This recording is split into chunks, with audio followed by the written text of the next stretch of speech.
Live? Yeah. Hello.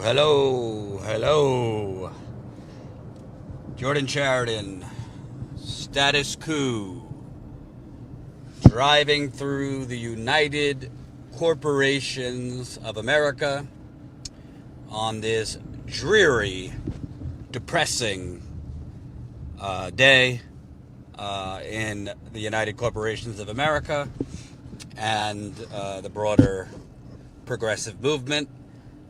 It's been a tough 24 hours. I'm tired. What would you say, Colin? We got like 4 hours of sleep, maybe? I forget. Yeah. So, tired. Had a big coffee. Won't say what we ate because my wife would be unhappy with me. But obviously, the big news is Nina Turner's defeat. Let's call it what it is. She got politically murdered. I think she lost by 33 points, so real landslide for Shontel Brown, unfortunately. There's a whole lot of things to discuss. We'd love to take your comments, questions, super chats, criticisms. This will be an open mic, and we're driving home, so obviously I'm going to be paying attention to the road more than looking at the camera. Smash the like button, even if you feel depressed, so we can get this out to more people. So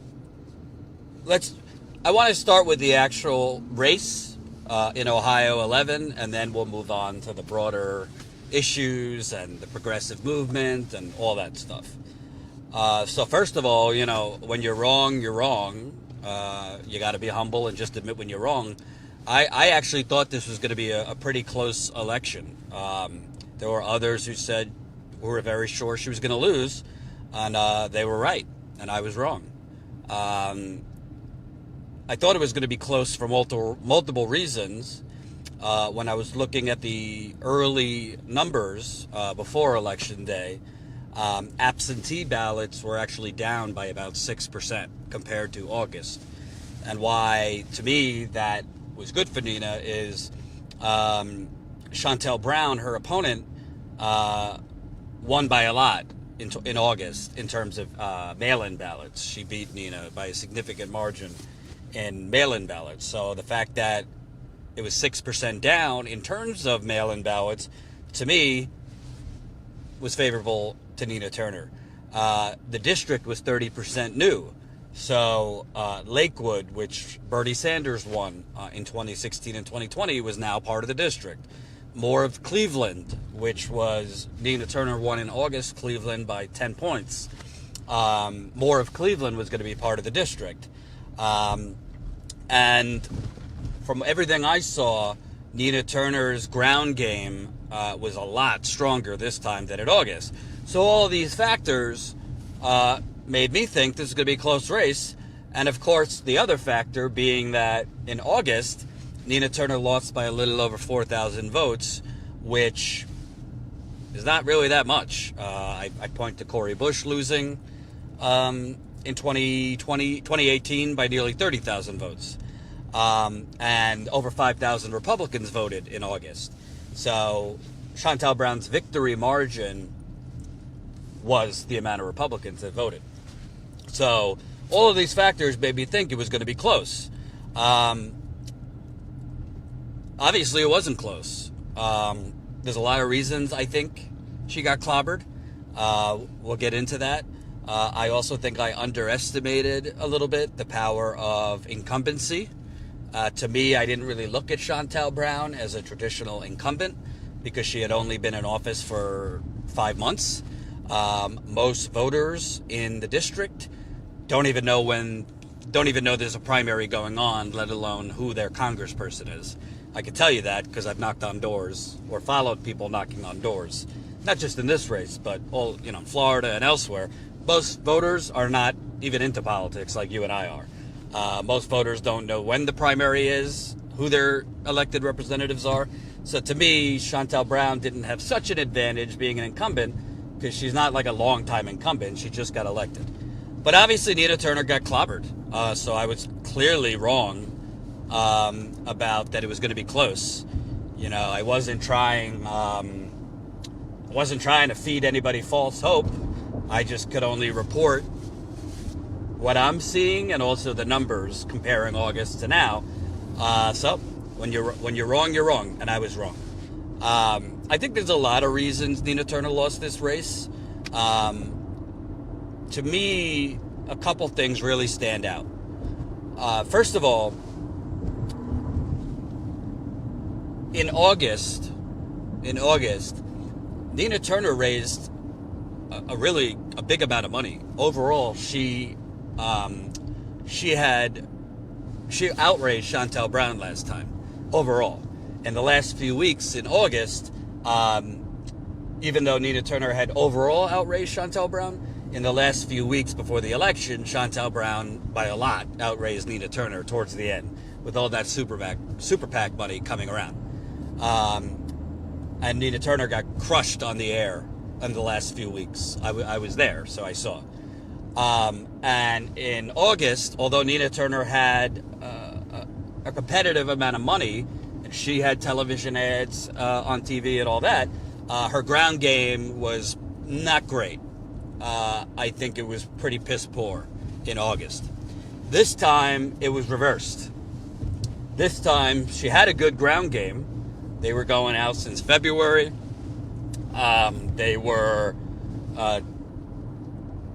vibrant phone banking, repeat door knocking, meaning going to the same places.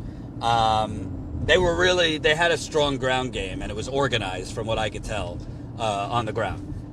They badly were out fundraised this time. Nina Turner said in an interview last night on TV, they were outspent 50-1. And just being there for the few days we were, I didn't see one Nina Turner ad on television. I saw a lot of Shontel Brown ads on television. And for people who think, oh, well, Jordan, Nina and progressives need to expect to be slaughtered in money and, slaughtered on the air and outspent bad. So what is the plan to counteract that? Well, it's a lot easier said than done. I mean, it's not an easy thing. You have to, I think a lot of people might not know, not because they're dumb or anything, but just might not know. Most people are not into politics. Most people's exposure or even paying attention to the election, before the election, if they're going to vote, because the turnout in Cleveland was horrendous. Overall turnout was like 17%.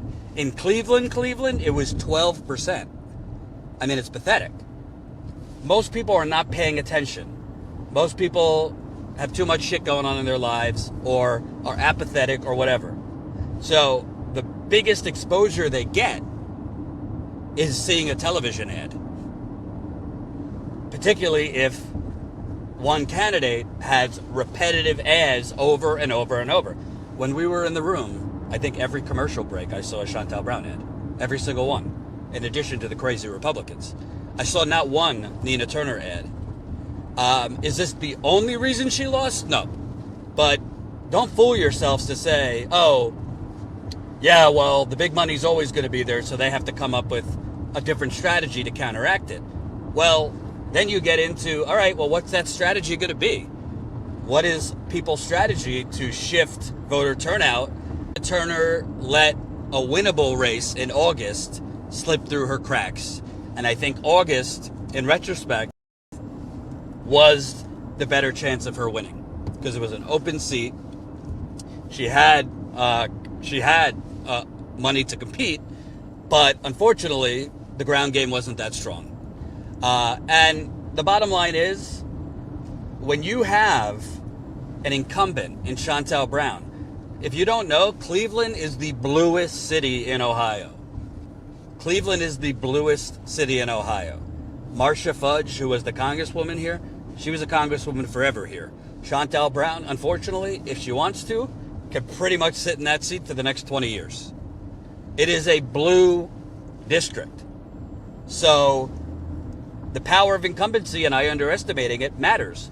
It also helps when Biden, who is still popular here, endorses you 5 days before the election. When the entire Democratic Party endorses you. When after Biden endorses you, you have the money because she got $3 million in the final 2-3 weeks, Shontel Brown. Democratic majority for Israel. A new AIPAC super PAC. Mainstream Democrats PAC. There was a whole oil heiresses donating to Shontel Brown. Crypto billionaires. When the president endorses you, and then you're able to flip that around real quick and be on air nonstop, you got the Biden endorsement. Conjuring up bullshit about what you've accomplished in Congress. It is a powerful, powerful weapon that Nina Turner obviously did not have. That's not to say there's no blame on Nina Turner's doorstep. Again, I'm going to get to what I think she did wrong. But for people who say, oh, stop making excuses about the money, well, then you've never been in these races and you've never sat in front of a TV a week or two before the election and seen the bombardment. To say that doesn't matter is disingenuous, or you're just wrong. It does matter. But that's not the only reason she lost. Last night, she said to me, it was all about money. I don't think it was all about money. You don't lose by 33 points just because of the money. I think there were other factors, too, that go beyond Nina Turner. And this is not making excuses for her. But at the end of the day, the only way... Let's go back to Bernie, for example, in 2016 and 2020. The only way that you can compete, and Bernie did compete, with the never-ending money that establishment Democrats are going to throw at you, the media in the tank for them, is you have to have mass enthusiasm on your side. You need people willing to volunteer. You need people excited, right? Well, at the end of the day, it struck me, both in August and now, that Nina Turner did not have that. Not because Nina Turner is bad, but because the progressive movement, frankly, is fractured. The progressive movement, for a lot of different reasons, a lot of people are deflated. Or a lot of people, they might like Nina and not have nothing against her, but aren't as inspired as they were in 2016 or 2020 to come from out of state and help Nina Turner, right? I mean, when I was in Iowa 2020 for Bernie, it was out of this world. You had a volunteer army in Iowa for Bernie from all over the country. There were people from other countries that came in to knock on doors for Bernie in Iowa. That was a massive reason he won Iowa, was the canvassing, the organizers on the ground, and also he raised a lot of money to run a competitive presidential campaign. Nina didn't have that enthusiasm. So then it goes to, well, is that the progressive movement's fault? Is that Nina Turner's fault? I think it's a mix of both, to tell you the truth. I'm not going to sit here. I don't think if Nina Turner would have ran a campaign, ranting against Biden and ranting against the Democratic Party, do I think that could have helped her? No, I don't. Like I said, this is the bluest district in the country. In Ohio. Let me give you an example. And this was kind of comical, but it said a lot. A couple days ago, I was following some canvassers as they were knocking on doors. And the canvassers, asked people that they spoke with, would you be willing to talk to me, Jordan? So I spoke with one woman, I don't know, maybe in her 40s, African-American woman, and she was supporting Nina. So I asked her, what stands out to you about Nina that is the reason you support her? She said, well, Shontel Brown, I support Biden, and those comments she made about Biden, unforgivable. She literally the voter was confusing Shontel Brown for Nina Turner. meaning she was supporting Nina Turner, thinking Shontel Brown had made those comments about Biden and the bowl of shit. That kind of mentality, for whatever reason, and I'm not going to get into it, Cleveland is majority black, and they support the Democratic Party, and they support Biden. And there's a lot of people out there who truly believe, I'm not knocking you, that truly believe that the message of calling out the Democratic Party's corruption, calling out Biden, that's a positive, that's a winning message anywhere. Unfortunately, not at the national level, but when you're talking about congressional races, all politics is local. Like a message that could be winning on the national level doesn't necessarily work in Cleveland. I think if Nina Turner would have ran in August, criticizing Biden, criticizing the Democratic Party, she only lost by 4,000 votes. Could that have helped her win? I don't think so. I think the bowl of shit comments, I'm here to tell you, really hurt Nina in August. That's not my opinion. The billboards were all over Cleveland with that comment. The TV ads were all over Cleveland.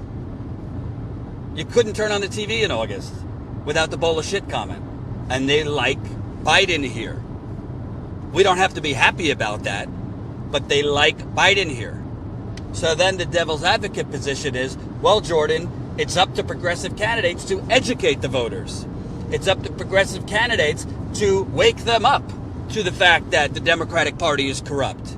Maybe they like Biden because they don't know the truth, because progressive candidates are not telling them. That's a decent argument. I mean, I don't think that's totally crazy. But the problem is that kind of educational thing and that kind of like, let's wake up the masses to why they're poor, why nothing's changing.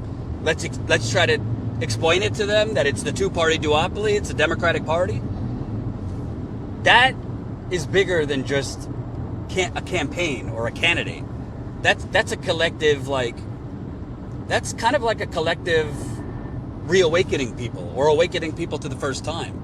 That's something that I think potentially could be done in a more national presidential campaign. That's why I always criticize Bernie in 2016 and 2020. People say, oh, you're a Bernie bro. I don't know if you know this. Have you ever seen me do an interview with Bernie Sanders? It's not that I haven't asked over and over again.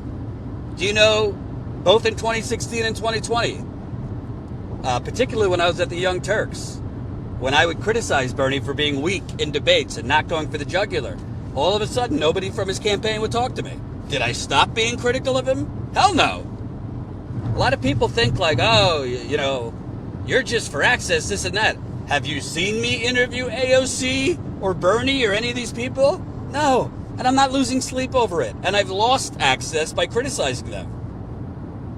So to me, I don't think Nina Turner would have won here by being, you know, really critical of Biden and the Democratic Party. But I do think the Nina that we saw last night and we heard from in her concession speech, where she literally, like, I guess announced her run for president, which we'll get to, that fiery Nina, that fiery version of Nina, she did not run in August or this time as that version. I'm uncorrupted and unbossed, and it's time to take the gloves off, and this and that. There's a difference between specifically going after Biden, which I do not think would work in this area. If you disagree with me, come speak with voters in Cleveland. Ask them if they would be swayed if Nina would have ran on burning down the Democratic Party and Biden. Seriously, ask them. But that doesn't mean you should be muted as a candidate. That doesn't mean that you should be overcautious and over careful. And she was. She was. I like Nina Turner, but I'm not going to lie. She was not the fiery Nina Turner from the campaign trail. She was not the,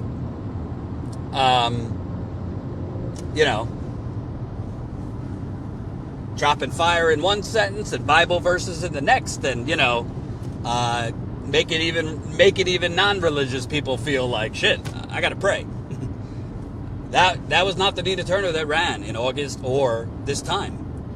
And to me, I think she could have ran being more critical of the establishment of the Democratic Party, specifically here in Cleveland, and not thrown bombs at Biden or anything which, from what I've seen, is what hurt her in the first place, the bowl of shit comments. I think she could have ran a campaign saying, wait a minute, I'm a Democrat, but the Democrats have been in control here for the last 40, 50 years. We're the poorest country, we're the poorest city of our size in America, and that's under leadership like Shontel Brown and those type of Democrats who aren't willing to fight the establishment and who are taking corporate money and who are pro-status quo while tossing out woke and progressive platitudes. She could have ran saying, what's changed for you in Cleveland over the last 20, 30 years? Because you can't blame Trump that we're the poorest city in the country. You can't blame the Republicans. The Democrats have controlled this. She could have pointed out not only Shontel Brown's donors, but the city councils. And boy, they would have come after her. She certainly wouldn't get their endorsements, but frankly, that kind of different talk, that kind of being an agitator, that kind of why was Trump so successful in 2016 besides the racism and all that? Because people thought, finally somone's just fucking keeping it real, even though he was full of shit. Finally somebody's calling him out. Oh, he's unscripted. He's real. That could work not just on the Republican side, but on the Democratic side. But there's a difference between running a campaign to rally, Nina Turner, for example, she could have done exactly what you said to a lot of people who said she should be criticizing Biden, she should be criticizing the Democratic Party, et cetera, et cetera, et cetera. Nationally, meaning go after the Democratic Party nationally. And that probably would have brought in a whole lot more volunteers, a whole lot more money. But the problem is, and enthusiasm from the National Progressive Movement. But the problem is, you got to persuade Cleveland voters, not the National Progressive Movement. And Cleveland voters are not like burners. They're not Bernie. Am I wrong, Colin? In Cleveland, are these like Bernie people? Are these like Portland DSA? No. Well, you saw it perfectly. It encapsulated it if you guys watched the interview Jordan did going to polling places, where as the person, and like I think you mentioned earlier, and he was like, oh, I like Nina, but not voting for her because she's divisive because of her bullshit comment, which she might have, but I didn't even see that in Shontel's ads. I didn't even see her mention Nina. She was probably trying to ignore her for some of those ads, but that was still in people's heads all these months later of, hey, Nina Turner's divisive because she didn't like Biden. Right. And then she lost twice. It felt, talking to them, seeing billboards and being around, you can also, walking down the road, overhearing people talk, you can tell it's a very Democrat area. Like, you can have Democrat areas like AOC where it's like, oh, they'll swing and stuff, but this seems like an area that would be very hard to swing into anti-Democrat overnight. It'd be a long campaign process to... And by the way, just for like a little Cleveland history, like Dennis Kucinich, he was a longtime congressperson from Cleveland, but guess what? Dennis Kucinich did not run on like down with the Democratic Party. He didn't. When he was in Congress, he definitely was a thorn in the establishment side, but he didn't like run campaigns against the sitting Democratic president, or else he wouldn't have got elected.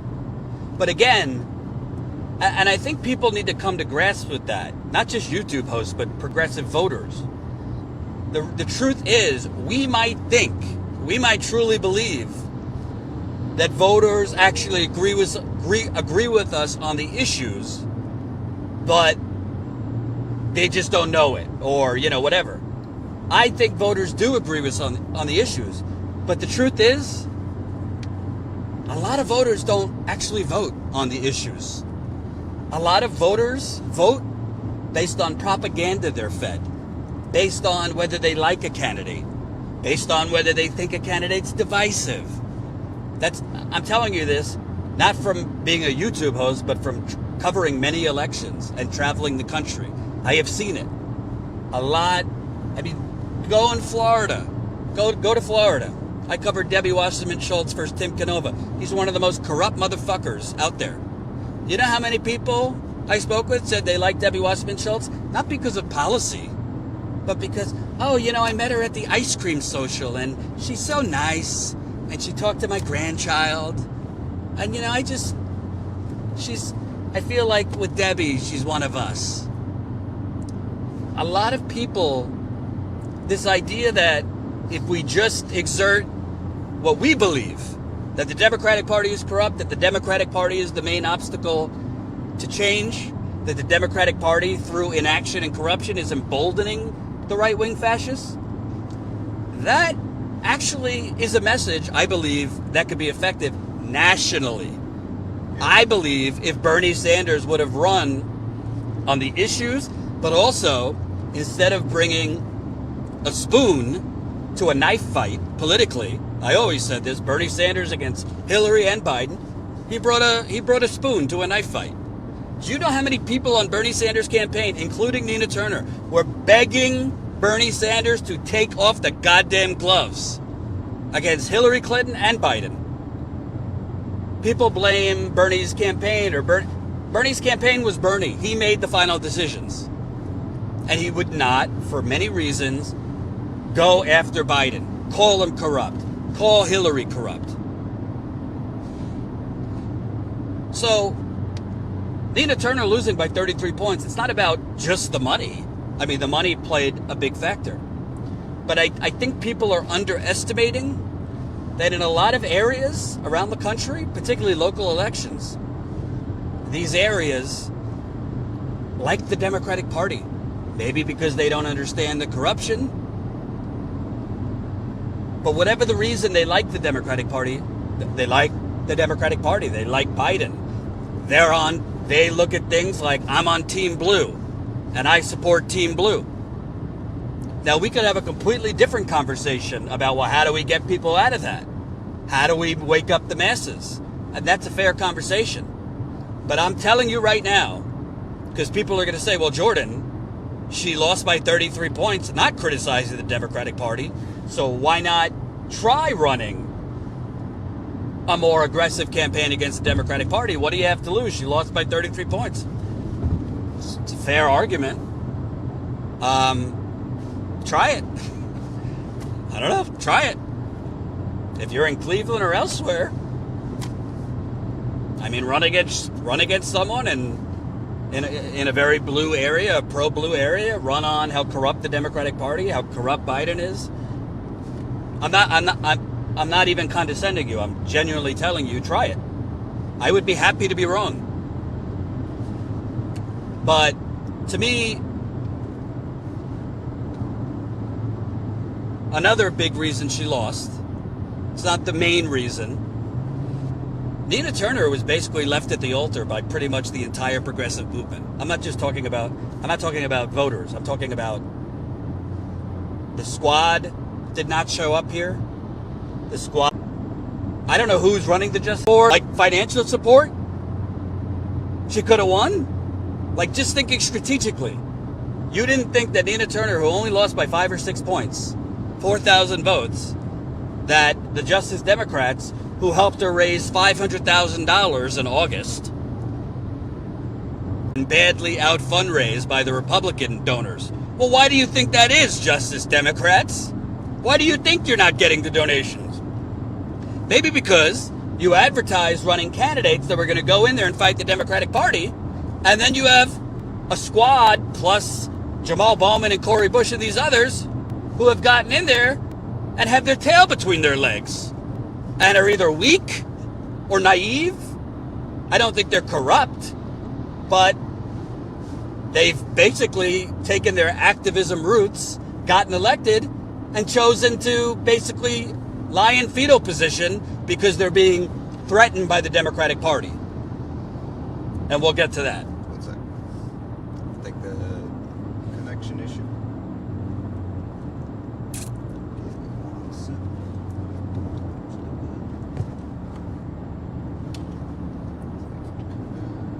Okay, we're good.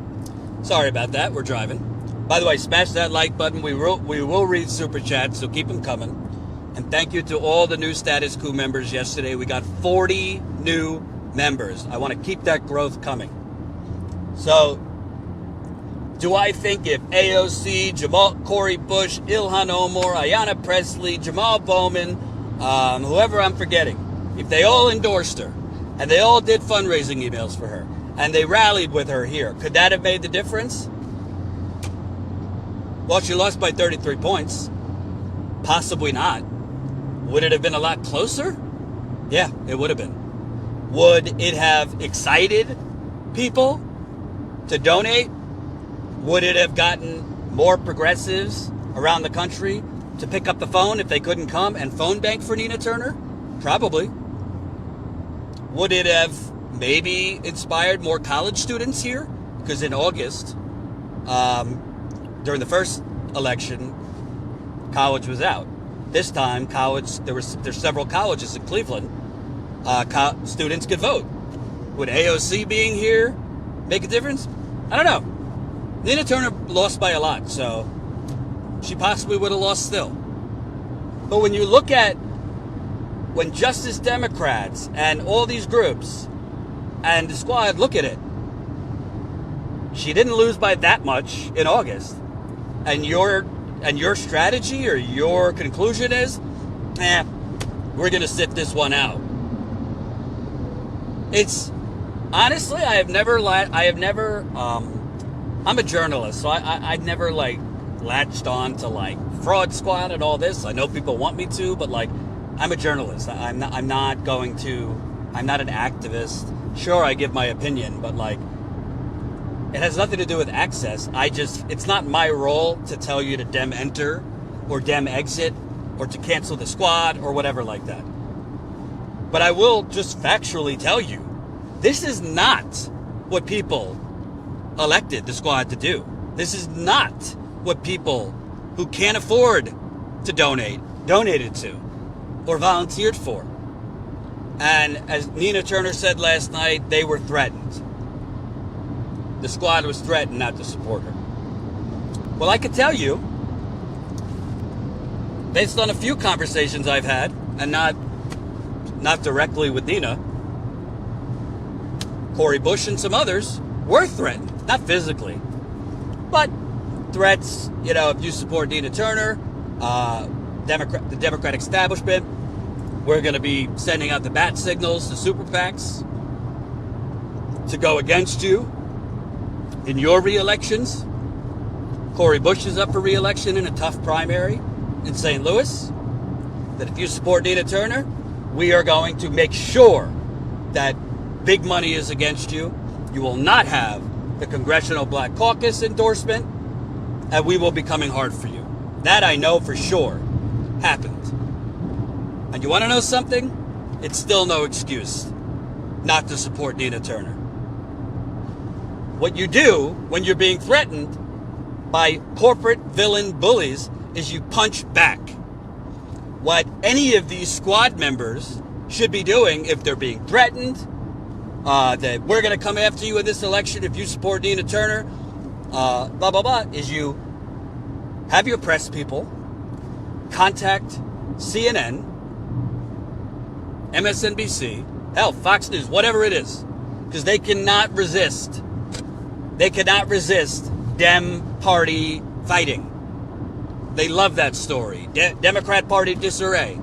And you say, Congresswoman Bush would like to come on to reveal threats she's getting for the Democratic Party, not to support Nina Turner. You would be called back in 5 minutes. You want to know how I know? Because I worked for these corporate outlets. They favor conflict and fighting way more than anything else because it's good for ratings. You put them on blast publicly. That whomever is threatening you, they're threatening to come after you if you support Nina Turner. And you know what that does? Number one, it actually helps you in your election if you're truly worried about your election, because it rallies your base of supporters and activists to stick with you because you stuck with Nina. It gets media attention. It puts whomever, whether it's the Congressional Black Caucus, Nancy Pelosi, whatever, it puts pressure on them. It puts them on blast. It rallies your troops in St. Louis, or if you're Rashida Tlaib in Detroit, or if you're Ilhan Omar in Minnesota.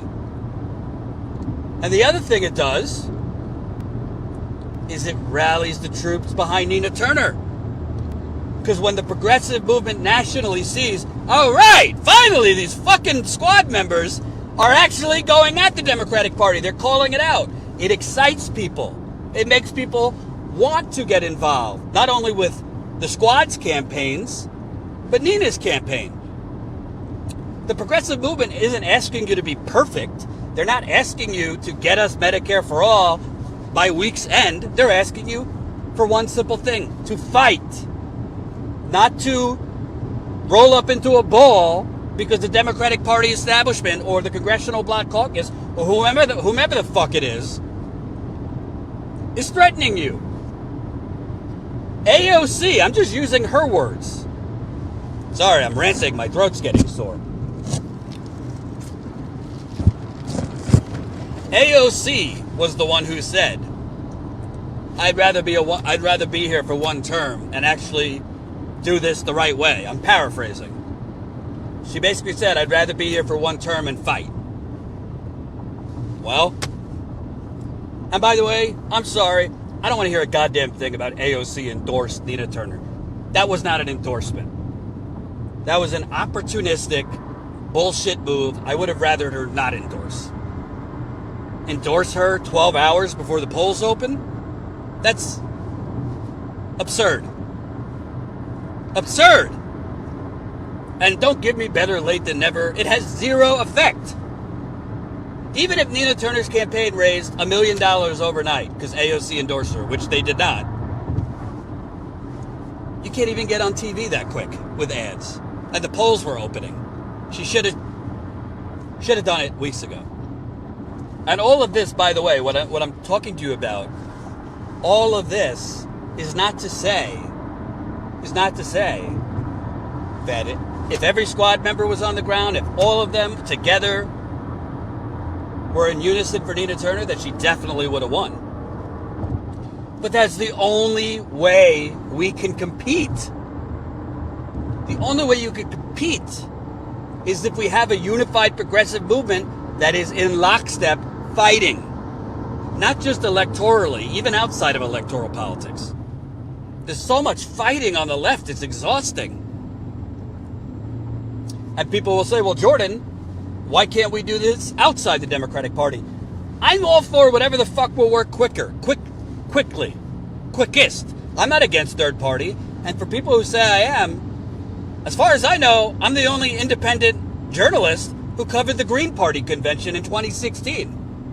When I was at TYT, I had to convince Cenk to allow me to go on the road to cover Jill Stein for a couple days. He didn't want me to go cover Jill Stein. I covered Jill Stein for several days during 2016. I covered the Green Party convention. I covered MPP's convention. I covered the Draft Bernie thing. I interviewed Howie Hawkins in 2020. I covered a protest MPP did outside AOC's office. I have no problem covering third parties outside the Democratic Party movements. But at the end of the day, you have to also live in reality. If there was movement on a third party, I'd cover it.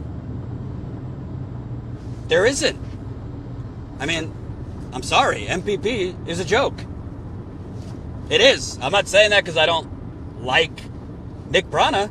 At a certain point, how could Jimmy Dore and these people, with a straight face, be pushing to their audience how ineffective, and it's the definition of insanity. It's the definition of insanity to repeat the same thing over and over, expecting the same results. And they're saying it in the context of supporting Democrats. But then you're cheerleading for a non-existent third party that has been taking money from people for 5 years and God knows what they've been using it for? That has no candidates, has no ballot access. From many sources I spoke with at MPP, it is a dysfunctional mess to the point where the state parties have left the national party. So, okay, on one hand, fuck the Democratic Party, we're going to do third party. Follow us to this empty cave that is MPP. I mean, it makes no sense. If you want to support a third party, then support one that's actually running candidates. But putting that aside, candidates like Nina Turner, I think she made mistakes. In August, her campaign did not have a good ground game. I think that's what, in large part, sunk her, because she did have the money in August.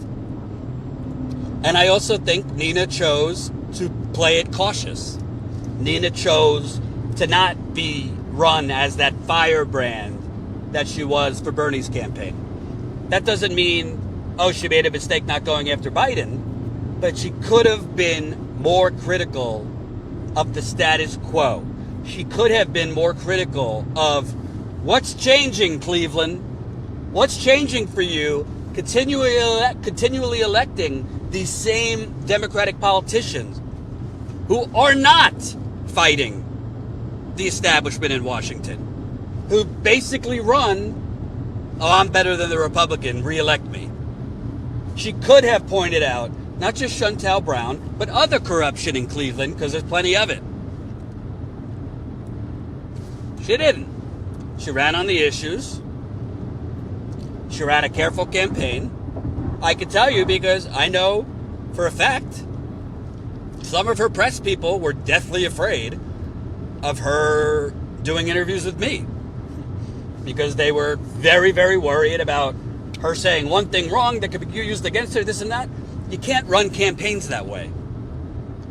You cannot run campaigns afraid to let the candidate be who they are. The only chance you have, I think, is to run authentic campaigns true to who you are. Now, in private conversations with people, does Nina Turner bash Joe Biden? I don't know. Probably.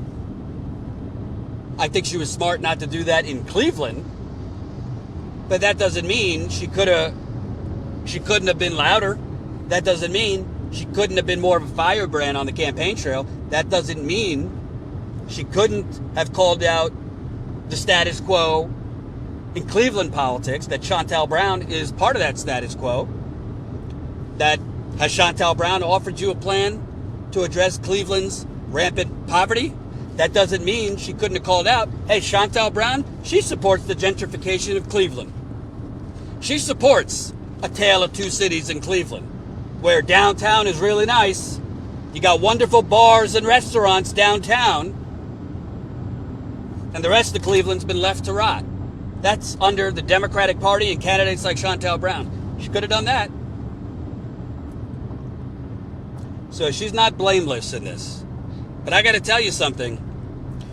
When one candidate who's the incumbent of a very blue district, when that candidate has the President of the United States endorsement, and he's popular still in Cleveland, the Death Star, Jim Clyburn, who came here. Texas news. The previous Congresswoman, Marcia Fudge, who didn't publicly endorse, but her political machine behind the scenes was working for Shontel Brown in August and this time. Hakeem Jeffries came here. Tim Ryan, who just won the Senate primary, came here. Sheridan Brown came here for Shontel Brown. When she's got $3 million between Democratic majority for Israel, PACs from another PAC from AIPAC, crypto billionaire money coming in, a new PAC, mainstream Democrats, which spent $150,000 against her, and all Nina Turner has, no disrespect, is Keith Ellison. That's the only motherfucker that came here for Nina Turner, the Attorney General of Minnesota. I like Keith Ellison. Is that galvanizing the troops? Keith Ellison? No. So,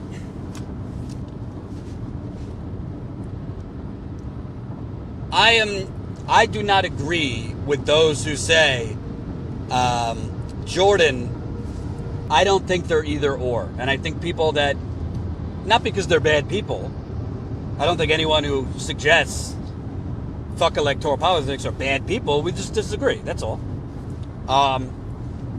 It's not either or. You could have both. Right now, honestly, the strategy that's working best outside of electoral politics is not a third party. It's the labor actions going on. It's Amazon workers. Yeah, they had a setback in this second election. They just won a massive election in one of the biggest Amazon warehouses in America. The Starbucks workers, the John Deere workers on strike. Now the Apple workers who are going to try to unionize. I could go down the list. Nabisco, Frito-Lay, the coal miners who are still on strike. That's where it's at outside electoral politics. That doesn't mean stop trying to build a third party. But don't be fooled by people that give you false choices of it's one or the other. It's not electoral politics, it's all direct action, or it's all this, or it's all that. We're not getting to the promised land through one avenue. It's got to be a whole lot of different things. And to me, you could vote or you don't have to vote. You could vote for a Democrat or an independent. You could vote for a Democrat or Green Party. Green Party wasn't on the ballot in Ohio. You could choose not to vote. It's up to you. I mean, it's not for me to tell you what to do. But the reality is, structural change of this corrupt system, structural change, is not going to come through electing one congressperson or even one president. It's going to come from mass movements outside of electoral politics.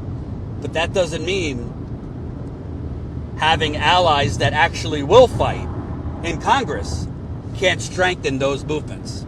I do believe, and I don't disagree with people who say otherwise, I do not think if Nina Turner had been elected that she was going to go the way of AOC, rather than just the squad or just Bernie. Nina Turner, based on what I know and what I've seen, she does not strike me as somebody who wanted to get elected to, like, write Biden letters kindly asking for things. That's just not who she is. If you go talk to people in Cleveland who know her for years, that's not who she is. Obviously, she's not going to be in Congress. I don't think we should give up, because that's what the oligarchy wants. This is a crushing defeat. Let's not put lipstick on a pig. This is a really crushing defeat. And it hurts. And it stings. And it should sting. But I also want to remind you guys and girls, and after this, we're going to go to Super Chats and your questions and all that. Not just progressives, but everybody. Everybody kind of has selective amnesia in America and in politics. People forget very quickly. 2 years ago, the progressive movement, if it's a football game, we were kind of on the 5 or 10 yard line of actually having an actual progressive win the Democratic nomination for president and then become president, because I think it's very clear Bernie would have beat Trump by more than Biden beat Trump. The progressive movement, let me repeat, the progressive movement was close against all the odds, all the money, all the power. Was fairly close to winning the Democratic nomination for president. Remember, after Bernie won Nevada, you remember Chris Matthews fucking having a goddamn heart attack on MSNBC, comparing it to the Nazis invading Paris? Remember all of MSNBC and CNN, CNBC, they were having a goddamn meltdown. The New York Times columnists. Bernie Sanders was actually the, I don't want to say the presumptive Democratic nominee, but presumed to be near clinching the Democratic nomination through mass organizing, a massive ground game. Bernie Sanders won Iowa because of his ground game. And he did win Iowa, contrary to Pete Buttigieg. Bernie Sanders won Iowa because of a massive ground game that also targeted the very small, but the Muslim community in Iowa, the Latino community in Iowa, and even the Somalian community in Iowa. That's how he won the popular vote. Bernie Sanders, even running against fucking 2,000 candidates, still won the New Hampshire primary. Bernie Sanders destroyed everybody in the Nevada primary. And Bernie Sanders, by the way, made a lot of mistakes. Yes, Obama got involved and got everyone to drop out. Bernie Sanders made mistakes too. But still, the progressive movement, not 10 years ago, 2 years ago, was close to winning the Democratic nomination, running as a Democrat. To me, I actually think Bernie Sanders in 2016, after he lost, I think he had a chance if he would have ran Green Party or Independent. They were the two most unpopular presidential candidates in American history, Donald Trump and Hillary Clinton. I think Bernie had a fighter's chance to win in a three-way contest between Trump and Hillary. Bernie chose not to. But in 2020, we were close. We could get into all the what ifs. What if Bernie did this? What if he did not do this? And I've talked about this before. But don't let the moment make you blind. If she runs in 2024, my strong guess is she would run as a Democrat.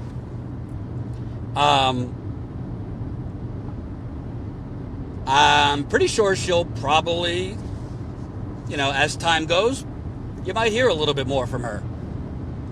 In terms of the squad, I don't think she wanted to go there like really tearing them down right after she lost. I have a feeling she will. Not because she told me anything. That's just what I think. But the broader progressive movement, honestly, people need to make up their mind what they want, because at the end of the day, to me, the most important thing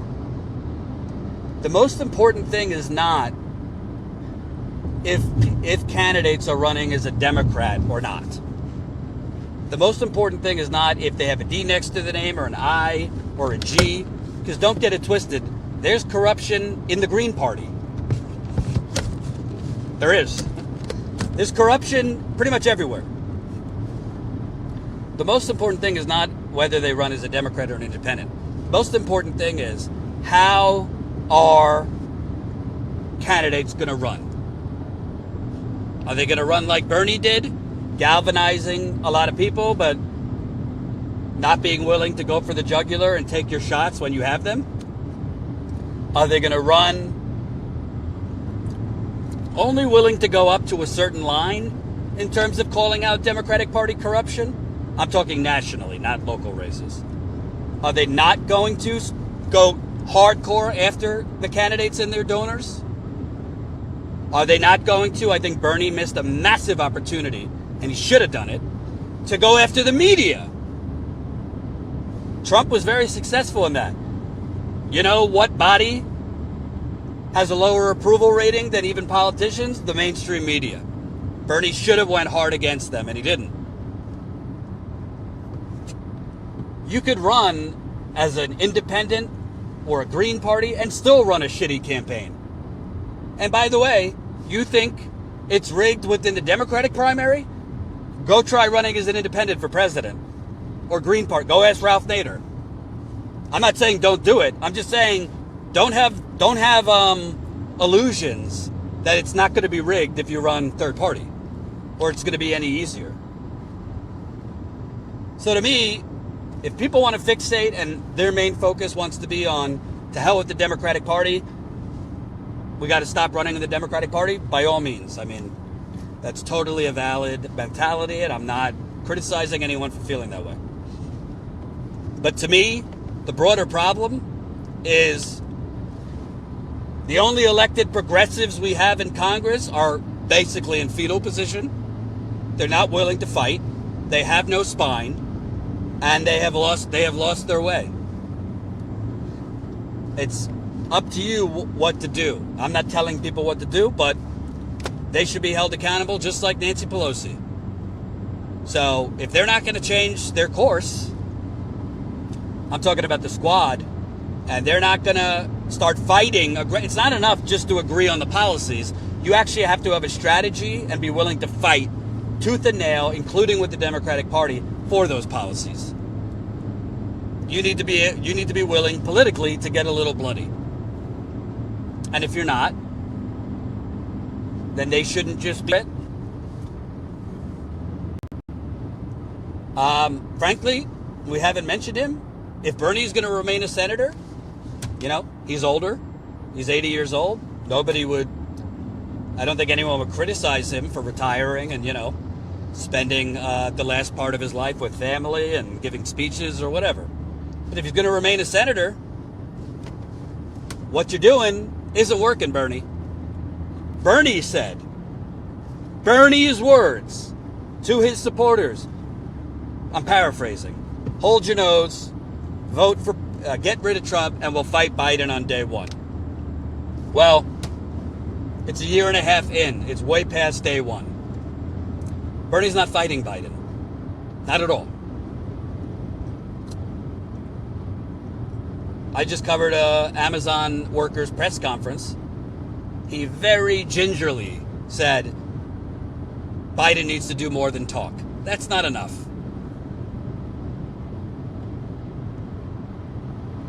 And the bottom line is,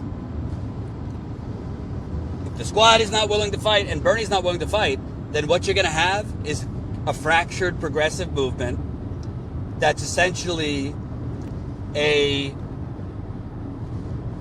buffet table of podcasters, YouTube hosts who basically snicker at each other and fight one another and cancel one another and, you know, whatever, and people watching the food fight while our planet further burns, while now millions of women are at risk through what's going on in the Supreme Court, while we're on the verge now of, I think, 600 to 700,000 homeless people in this country. That's not to mention housing insecure. While we have a new generation, which is actually going to be a story in a few years. The media is ignoring it now. But we're going to have a healthcare crisis known as long COVID. A lot more people are having long-term effects from COVID. By the way, the White House Correspondents' Dinner, where all these fucking corporate journalists get to circle jerk each other that they just had, now there's a massive breakout from that, of COVID.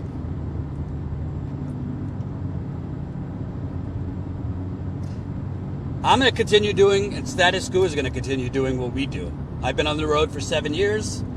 I'm not going to lie to you. I'm discouraged. I'm definitely discouraged. I feel depressed often with what's going on. It's really, I'm human. It's not fun to continually covering defeat after defeat after defeat after defeat. Not just elections, but a lot of other stories I cover. For those that are new to Status Coup, elections are probably, 20% of what we cover. Probably closer to like 10. The majority of what we cover isn't like the Democratic Party or elections. The majority of what we cover is the labor movement, water contamination, Flint, homelessness, Rent crisis. the rent crisis. We did 2 reporting trips during the pandemic, talking to people struggling, talking to homeless people, talking to people that were evicted, covering police cover-ups. We went down to Dallas to cover the murder of Botham John. He didn't get the George Floyd hashtag. Not that George Floyd obviously didn't deserve it. We went to Seattle to cover how Amazon's economic terrorism is creating a whole new generation of homelessness. All right, that was my long-winded thing. Let's hear from the people. Okay, first super chat is from Paul Gibby. Thanks for being there on the ground. Oh, Paul Gibby, $15. Thanks for being there on the ground. You're right, ground game is the only way real progressives can make an impact. What do you think of Nina's suggestion for 2024 presidential run? I think we kind of covered that, but... I'm not going to lie to you. I like Nina Turner. I think that it's very difficult. It's very difficult. The media, let's say Nina Turner won last night, and we'd all be euphoric, right? As a sitting congresswoman, if she ran in 2024, which I think she was going to do, the media would be against her anyway. I mean, the media would go hard against her. But when you have 2 consecutive losses, the media could then paint you as, a loser, just divisive, all about herself. She's just running for herself and for fame or whatever. Not that any of those things are true, but that's how she would be branded. So it's very hard, The only person that was able to pull it off was Trump. But he also got $4 or $5 billion in free media. I think, can Nina Turner run for president in 2024? Yes. If she ran a type of campaign that Bernie ran, but only like a lot more aggressive and scorched earth, could she galvanize the troops? Absolutely. Could she win? I'm not going to lie to you. I don't feel strongly that she could, because she lost twice. And that's tough. Even little shitbag Mayor Pete, who had no experience, he was an elected mayor at least. I mean, the Democratic Party catapulted him, despite him being a small town mayor, but at least he had an elected position. So I think it would be hard in modern politics, outside of Trump, to run and win. But you want to know what? J.D. Vance just won. He, Senate, he had no political experience. So it's not completely undoable, and a lot of it will depend on what's going on. I mean, do we have a Republican House and Senate come the time when people would announce their campaigns?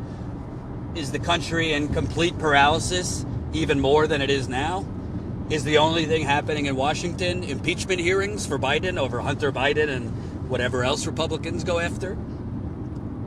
Is Democratic Party unpopularity even more? Would she have a chance? But I do think the fact that she lost twice would definitely make it difficult.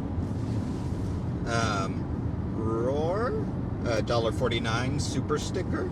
LG, $20 super sticker that says number 1. Roar again, thanks for the 5 months as a YouTube member. He said, keep the hustle, keep the faith. Roar again with $5 super chat. And him again with $10 with Run Independent, with a lot of cool emojis. And once again, him with $20 with emoji of a pig and a lipstick that says Jordan, keep the hustle. Thank you. Thanks for all those. Double K, $19.99. Thank you. Dashbus Fleisch, I think Mina, or $4.99 foreign currency. I think Mina is a fighter. She will prevail eventually. I hope she and the ALU will fight twice as hard next time. Self-taught artist 1, $19.99. I hear you, Jordan. Stay safe on the road. I'm here for Status Coup. Thank you. And for people who I saw were worried about Jordan looking at the camera, we're on a highway with like little cars that's basically going straight. So don't. And it's a smart car too. It's probably mostly my wife. Yeah. Think before you type. $1.99. Keep up the great work, brother. Thank you. Think before you type again. $4.99. One of my last super chats, I had a feeling Nina Turner was going to run for president, and I'm glad she is because I do believe she'll pull an upset. Roar, my inflated 2 cents. Don't rant and drive. It actually passes the time. Yeah, it does. Stathios Tapas, $7.99 Australian dollars? Oh yeah, Australian dollars. Always enjoy your work, Jordan. Watching from Australia. Thank you. That's all those for now. I was trying to see. Oh, also, I want to give a shout out to Chris Garrett, who liked my thumbnail caption drive stream. And thank you, Chris Garrett, who sent us a dinner coupon for Outback Steakhouse. I appreciate that. We'll definitely use it. Seeing if there's anything in chat here, and keep sending super chats. And by the way, can I just say something? You're making money, and Breaking Point uses some of the footage exclusively, which I greatly appreciate. But like Breaking Point is not dictating where I go. Oh, had a couple F's. What's that? Or no, connection issue. Oh. Okay, I think we're back. But Breaking Points doesn't dictate where I go. Secondly, somebody said I have a contract with Breaking Points. We have a partnership with Breaking Points. So I don't know, like, if you somehow know something I don't. Trust me, we're not becoming millionaires through partnering with Breaking Points, who I love, by the way. And I really appreciate them showing our on-the-ground reporting. Thirdly, I don't really think, like, people realize most of the stuff we cover, we barely even break even. Most of the stuff we cover, we barely break even for the trips we take. Like, we're not making a ton of money going around covering strikes. When Colin and I were driving for 10 hours around Iowa and Illinois covering the John Deere strikes, we were going live to, like, what, 200 people? We lost money on that trip. We either break even or lose money on most trips. So I love these people who are like, oh, Jordan's doing well and he's rolling in it, so it doesn't matter whether Nina wins or loses. Like, don't speak on things you truly don't know what you're talking about. And by the way, I have literally gone to Flint, Michigan nearly 20 times, and a few of those trips was money out of my personal pocket. When Status Coup had just launched and we had no money. So I don't know where people get this idea that, like, we're rolling in it or we're grifting. If grifting is covering strikes around the country and union drives and people poisoned by their water and homelessness, then I'm a grifter, baby. Go on. Well, and I want to point out that, like you mentioned all the time, each trip costs $3,000 to $5,000, and you can, if people think we're getting $3,000 to $5,000 in money each trip, No. they don't watch our streams where No. you can very easily track how much money we're making, which is majority of the time, unless we get a last minute donation. We're saying don't you think I would have hired another reporter by now? Don't you think I would have hired another editor by now? Don't you think I would have expanded this team? Do you think I personally want to be on every single trip? I've had 2 back surgeries, mostly from traveling this much. I would love to not have to take every single trip. I would love to be able to spend more time with my dog and wife. So if we were really rolling in it, trust me, that would be spent on hiring other reporters, expanding programming, etc., etc. Kevin A, $9.99. Do you think Marianne, assisted by Nina, could unite the left? I feel like everyone needs to hash out their differences on some retreat. LOL, love Status Coup's work. Well, Marianne is a spiritual guru, so she could lead a retreat, probably. What was the question? If Marianne and Nina could team up? If they could unite the left. I think they're 2 very different styles. I think they probably connect with different audiences, even though they're both for the same policies. I think them working together in some way, I mean, I think both of them running for president would probably kind of cannibalize each other, but obviously they could do that if they want. But do I think they could help unite the left? Yeah, I do. I do. I mean, listen, there's going to be some people who just are gone and don't want to, for whatever their reasons, and I'm not saying it's not understandable, they don't want to hear it anymore if people are running as Democrats, and I get that. But I think there's a lot of people that can be brought back with the right inspiration. Mark Gordon, $9.99, super chat, thank you. Think before you type again, $4.99. I feel like I'm in the car with you, so here's my part for the gas money, haha. Also, do you think if the progressive networks unite if all progressive networks unite, can give Nina a chance? I mean, you know me, I've been calling for probably 2 years for a cohesive, progressive news network, because the establishment is a well-oiled machine. They got CNN, MSNBC, the New York Times, the Washington Post, go to Politico, go down the list. They have a massive propaganda megaphone, and we have essentially a bunch of people living on their own islands for the last year, in many cases, fighting with one another and having a food fight amongst each other. So do I think if progressive networks would unite and be organized and collaborate? I mean, in an ideal world, I'd like to see a progressive network where, Status Coup is on at 5 whatever time, and Breaking Point is on at this time, and, whomever else is on at this time, and there's shows where they're all together, and there's town halls and debates and, all that stuff. I think that would be amazing. But I think there's too many egos involved. Frankly, there's some people that I definitely would not want to be on a network with.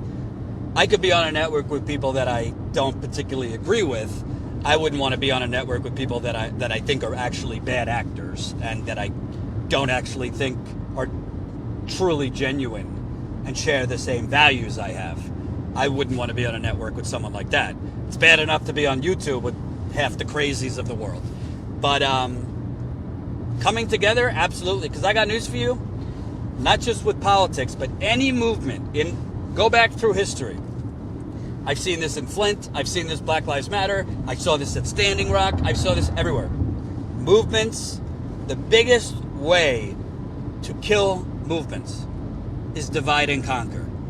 That is what the CIA has used to infiltrate civil rights movement and many other movements. That is what corporations have used. Divide and conquer, divide and conquer, divide and conquer.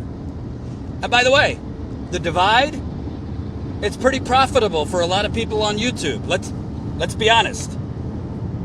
This whole spending so much time calling out other channels and declaring who's a fake leftist and who's a real leftist.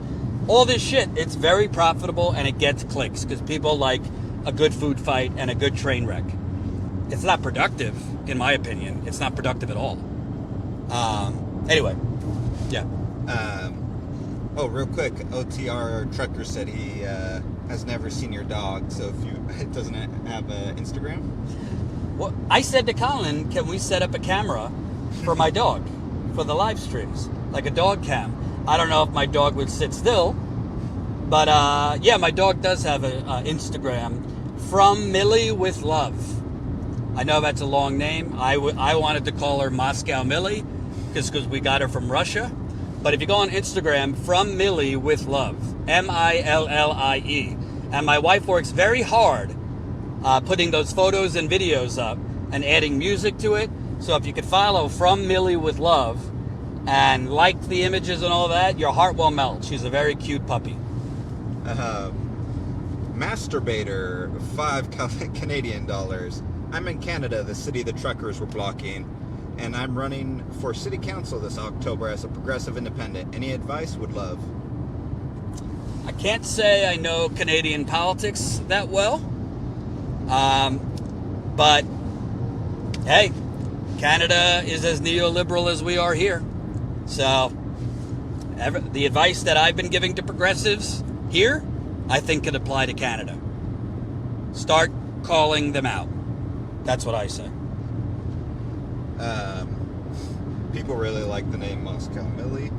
Thank you. Is my wife watching? Because she was like, no, that won't get any traction, blah, blah, blah. I said, call the page Moscow Millie. I promise you that is going to get a lot of action on Instagram. She came up with this long title. I'm just reading chat. There's no super chats. I watched Jordan these past few days. Dude is a machine. Well, let me tell you something. You might look like I'm a machine. It takes an assist.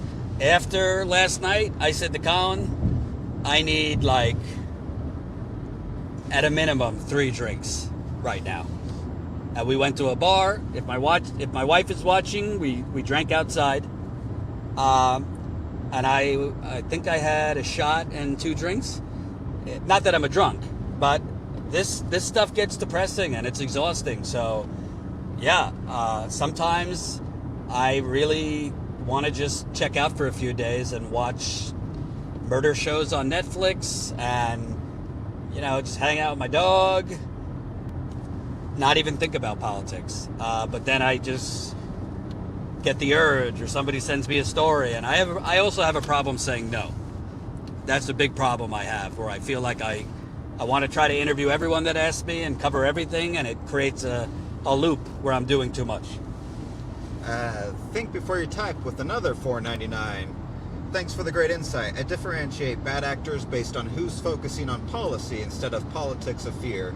Divide and, as you said, conquer. Great comment. I agree. That's a great comment. Roar again with $50. Holy cow! Roar!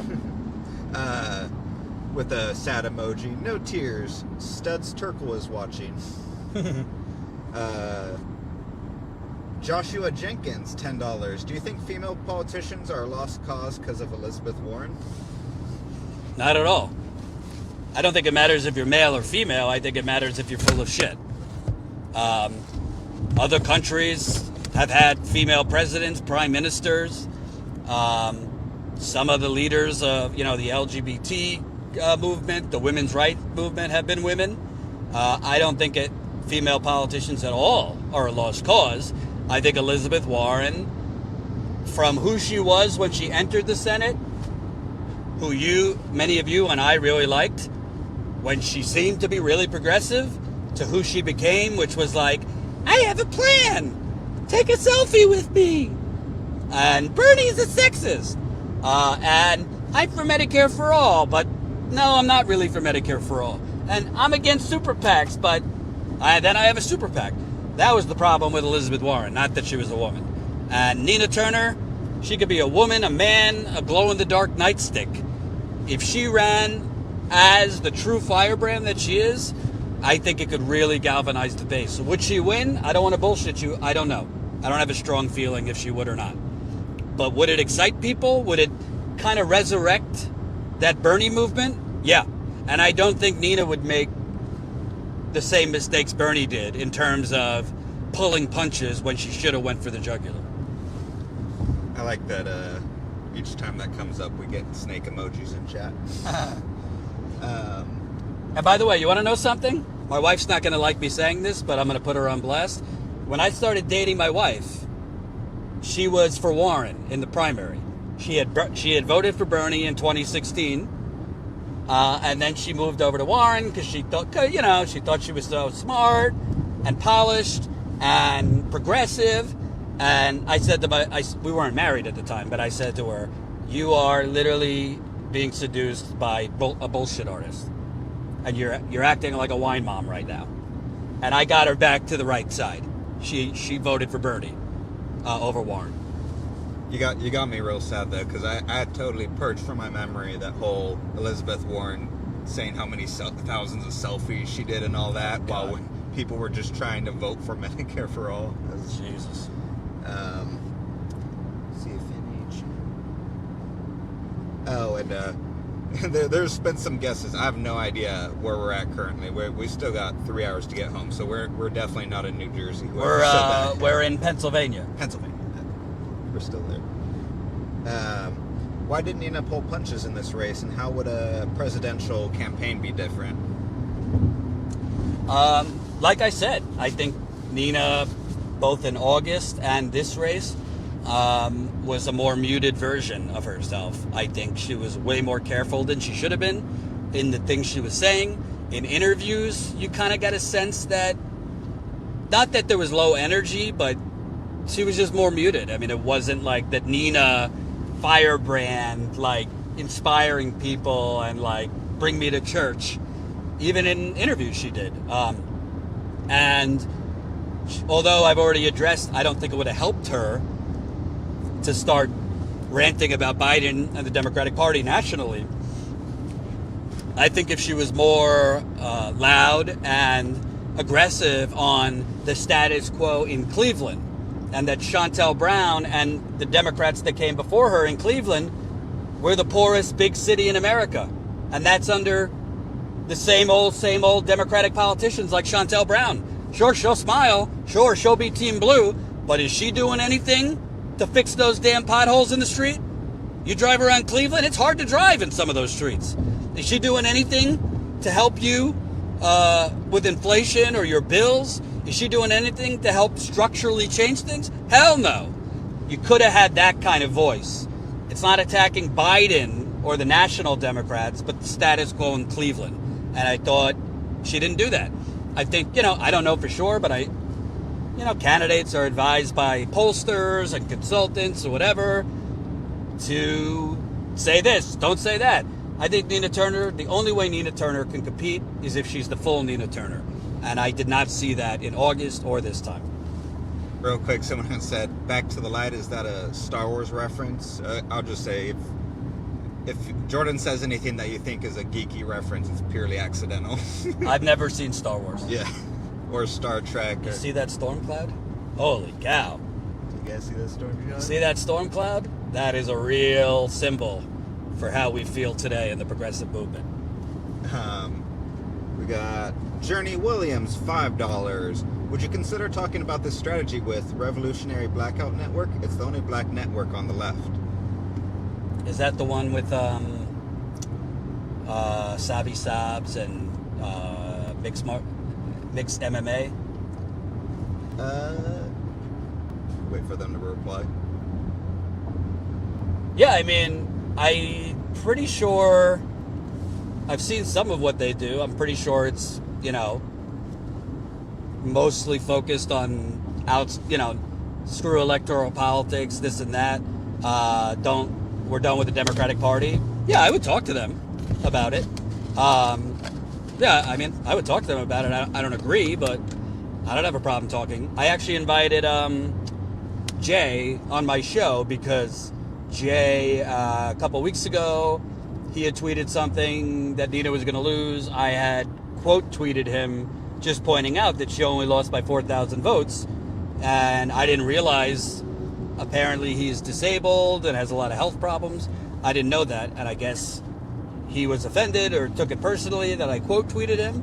So I messaged him and apologized because I didn't mean anything by it. And I said, you know, if you want to come on the show to discuss. So I offered it to him in DM. I don't remember how we left off. I don't remember. I think he said he was interested. So yeah, I'd be happy to have him on. We could talk about this and other things.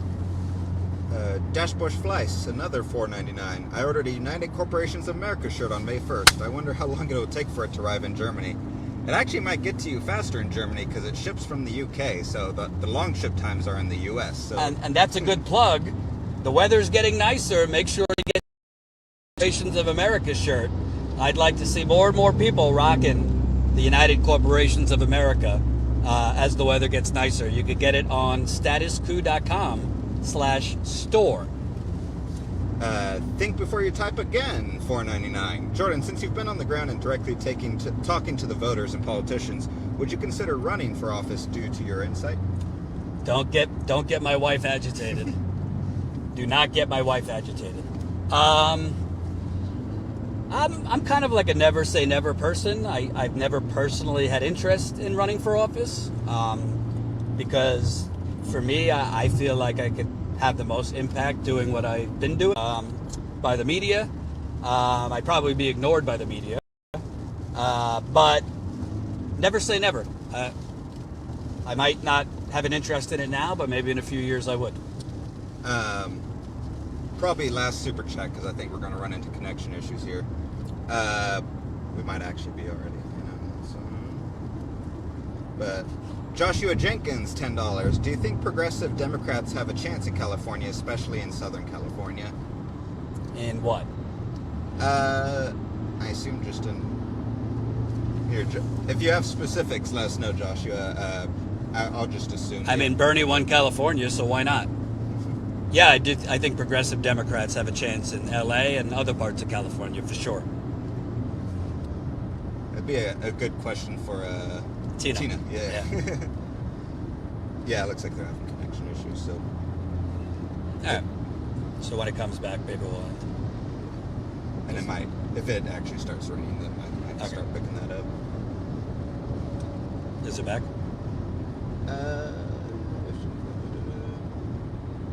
Let us know if the connection is good, so we know, guys. I see a couple of you saying the connection is bad, so just let us know when it's back. I realize this is pointless if you can't hear me, but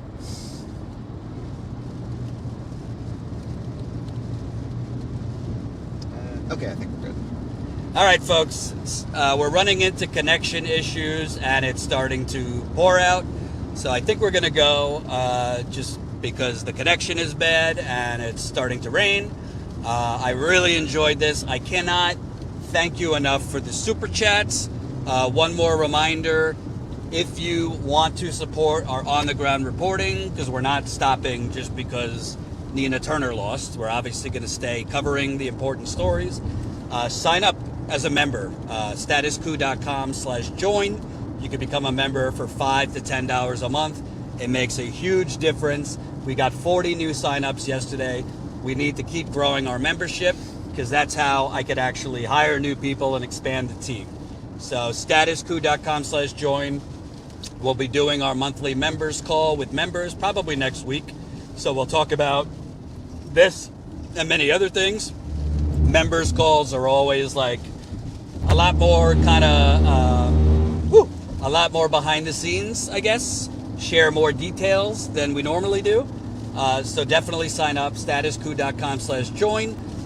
Definitely sign up for our text message list. So you get a text message when we're live. That's statuscoup.com/text. I might take tomorrow or Friday off just to recharge, but I very much thank you. Unfortunately, Nina didn't pull it out, but I'm glad we were there to cover the couple days before to put a spotlight on this election, and we'll continue covering the progressive movement, win, lose, or draw. Thanks for watching, and we'll see you next.